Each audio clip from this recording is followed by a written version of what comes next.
In today's tutorial, we're going to take a look at the 5 final steps you should take before completing your beauty retouch.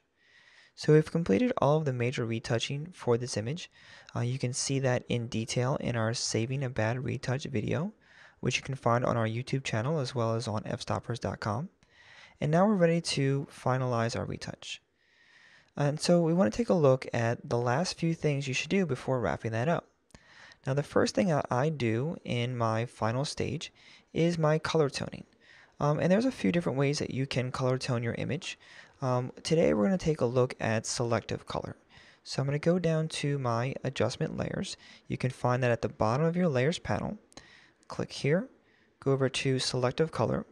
Now I do at times use curves for my color toning, but about 90% of the time I'm using selective color because of how much control it gives me. So let's take a look at selective color.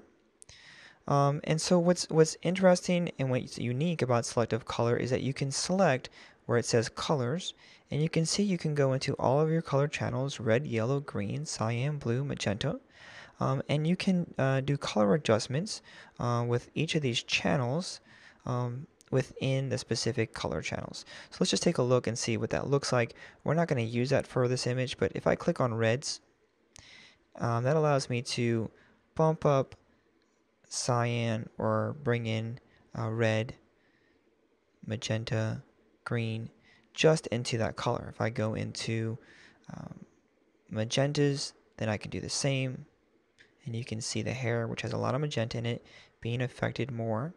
So we could in fact just pull all that magenta out, which doesn't look too great. So I'm going to go ahead and reset this by clicking on this reset icon at the bottom and show you what I normally do is spend time in my highlights, what's labeled as whites, the neutrals, and the blacks. So a common thing that I would do is go into my blacks and add in some blue, so cyan and blue, and then do a cross toning by going into the whites and doing the opposite, so adding yellow into the highlights. For this image, I know that I don't want to do too much work in the whites or the neutrals. There isn't a lot of highlight information. This image is a little bit unique in that it has so much more dark information, and we'll take a look at that in our next step. But as far as color toning, I'm going to go down to blacks, and I'm going to add magenta. Go to maybe about 7, and I'm going to pull out some yellow. And what I'm doing is actually emphasizing the effect that's already happening with the colored edge lights. So I think that looks good. And then we can move on to our second step, which is adjusting the value information. And there's a couple of ways you can go about that. You can use curves or levels. What's similar about curves and levels right away, which you'll probably notice. So we can see here in levels how we're reading information is through our histogram. This tells us the quantity of information we have at a particular value area. And you can see this illustrates what I was talking about a second ago, is how much of darker information we have in this image. If I go into curves, we can see the same information. So curves, and you can see our histogram kind of ghosted behind here. So I could do some work in here with curves, but I generally use levels when adjusting my value information. So double click here and just take a look in here, and I want to make this a little bit lighter so I have some highlight information. I think that looks okay, maybe a little bit too much. And then normally I would go into my black point and pull that up. But since this image has so much dark information, I'm actually going to add contrast by using my midpoint. And I'm just going to pull this down a tiny bit. You really don't want to do too much with this midpoint if you are going to use it. So I think about there looks good. And then generally I like to just pull back about 10%. So that looks good. Let's do that here too. Good. Alright, and then so my next step is to sharpen my image. And so how I do this, and there's a number of ways of doing this, is I use frequency separation for my sharpening. And so what I'm going to do is hit Command Shift N to create a new layer, Command Shift Option E to create a stamp visible, because I'm going to need to work on a layer to do this. And I'll show you guys a couple of other sharpening techniques that you can look at. Both of those you can find in the filters menu. So filter, sharpen, and scroll down to sharp and unsharp mask. Both of these work really well. They open up a dialog box so you can sharpen your images, but I prefer to do it a different way. So I'm going to create a copy of layer 2, and then I'm going to change the name of layer 2 to low and layer 2 copy to high, which is the same technique that you may have seen in our other videos for frequency separation. I'm going to hide the high layer, go into the low layer, and now I'm going to go into filter, blur, Gaussian blur. Except I'm not going to blur this quite as much as I normally would if I were doing frequency separation.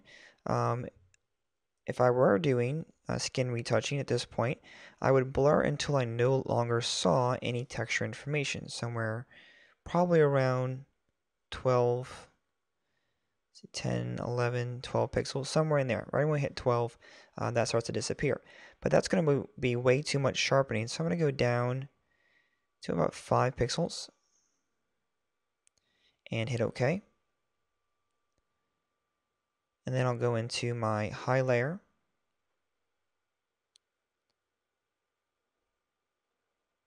Make that visible.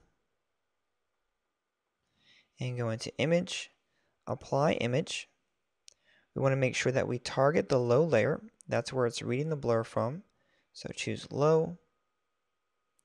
Blending is going to be add, scale is going to be 2, and we need invert selected. You'll know if you don't have invert selected because it'll look like the image instead of looking like the sharpening layer that we need, which looks like this. So I'm going to go ahead and hit OK. And I can just toss out the low layer. I don't need that. And go into my high layer, change the blending mode to linear light. And now we can see that our image has been sharpened. In fact, it's too sharp. So I'm going to go ahead and pull this down, the opacity, to something significantly lower, maybe about 20%, 25%. Yeah, about 20% looks good. So before and after, it's going to be just a minor change. I highly recommend that you don't go overboard with your sharpening. You're much better off going with less than you need than more than you need.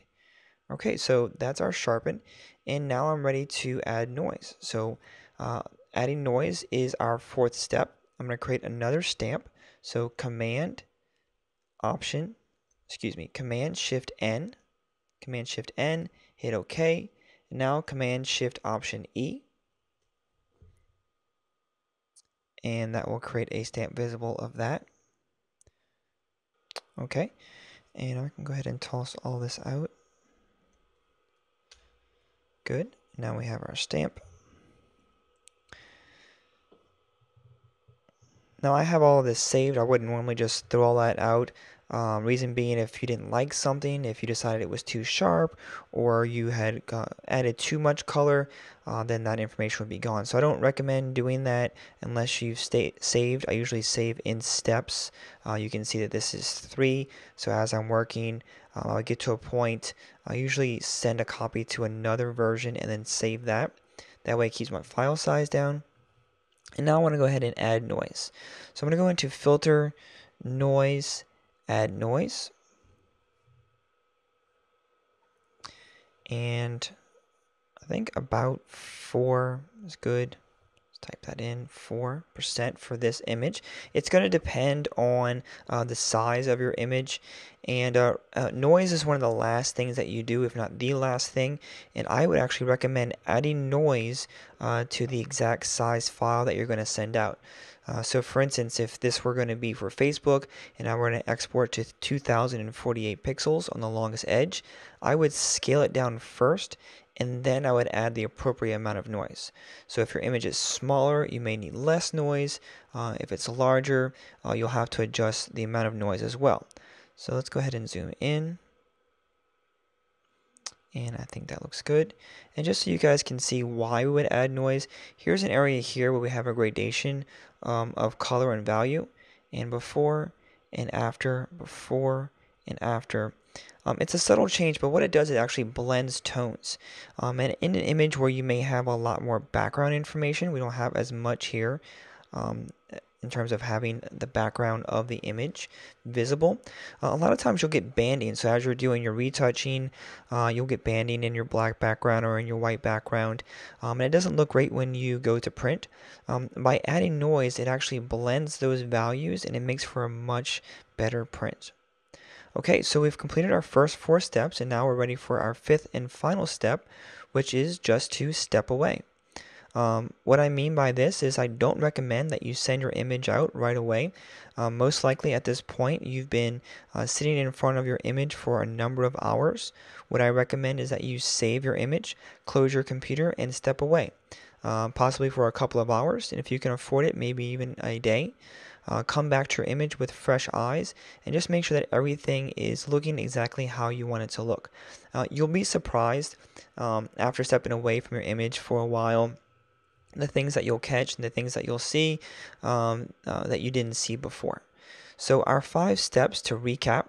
1 is our color adjustments, which we use selective color for. Next was our level adjustment, followed by our sharpening, then our noise, adding noise to our image. And then our 5th and final step is simply stepping away from our image so we can come back with a fresh set of eyes.